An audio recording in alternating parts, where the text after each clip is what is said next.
Amahoro inshuti nanye bakunzi mubandanya mukurikira runo rubuga. Mu minsi iheze hari abatari bake bagiye bavuga ngo kiriku akiri kuba asinye amasezerano yandi n'ishirahamwe betinga canke ritigira ku bintu vyo gushobora kugerageza amahirwe yabo ku nkino bubet, ngo akoze amakosa abikoreshejwe n'inzara, ntiyari afise ubwo burenganzira bwo kubikora.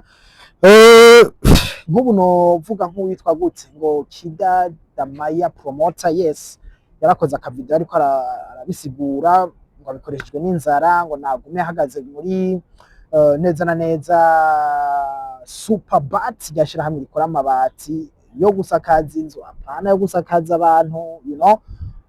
Rero ngo sivyo, akoze ibitari byo.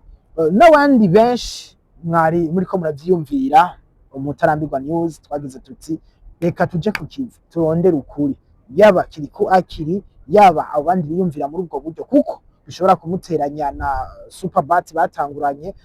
Izo mvugo nimba atari izo bigatuma Superbat yumvira iti ariko aradusuzugurira kontra, ariko nimba nabyo nyene ari ibyo, abo bose bari mu rujijo mu madidane bamenye ukuri uko guhagaze, ukuri uko ariko jo kimwe niyo bubet bumve neza ko kiriku akiri swat ari mukuri canke atari mukuri, niki kituzanye.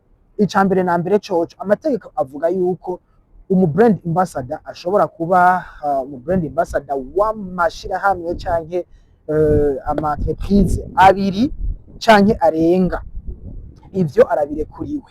Ariko icitonderwa, ayo mashira hamwe, ayo ma entreprise, ayo ma sociétés ategerezwa kuba atamakimbirane afise, adahiganirwa isoko, atakora mu bintu bimwe.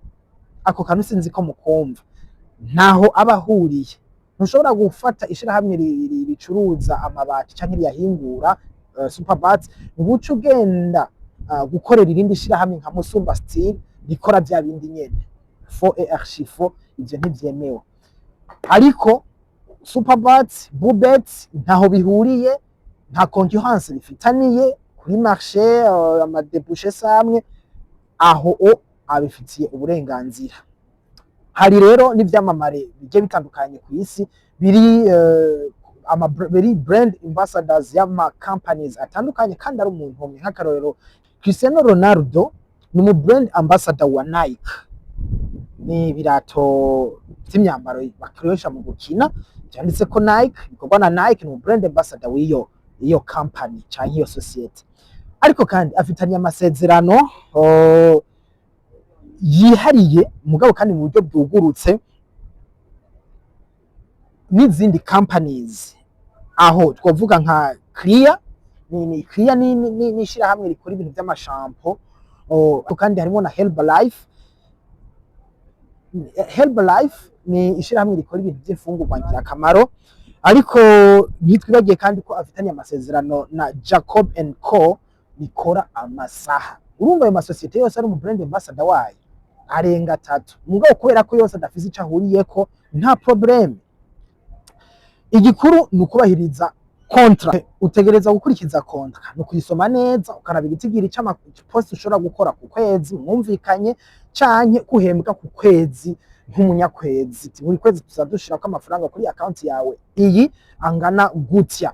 Rero iyo utari kurubahiriza amasezerano, naho wowe uri urababera brand ambassador abandi izindi companies zidafitaniye isoko rimwe n'ijya yindi ya mbere, ubu uri kuraca kuri amategeko. Mushobora rero guca muhagarika amasezerano mu gihe umwe muri mwebwe atari ko arashimishwa n'ivyundi ariko arakora, ariko hubahirijwe amategeko kuri wowe canke uwundi. Wari bibaza rero yuko kiriko akiri atari mukuri kuba ari brand ambassador w'ama companies abiri akomeye mu gihugu cyacu Burundi? Inyishu wayironse, abifitiye uburenganzira. Igikuru ko izo company zidafise isoko rimwe, zidahingura bimwe, zidasa muri rusange.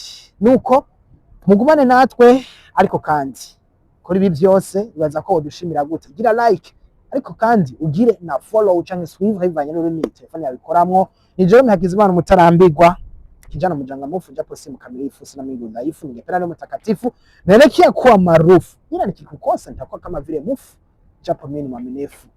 Sipendi udanganyifu. Duhure ikindi gihe mu yindi video canke ku yindi nkuru ugumane n'umutarambirwa news. Ndakunda, bye.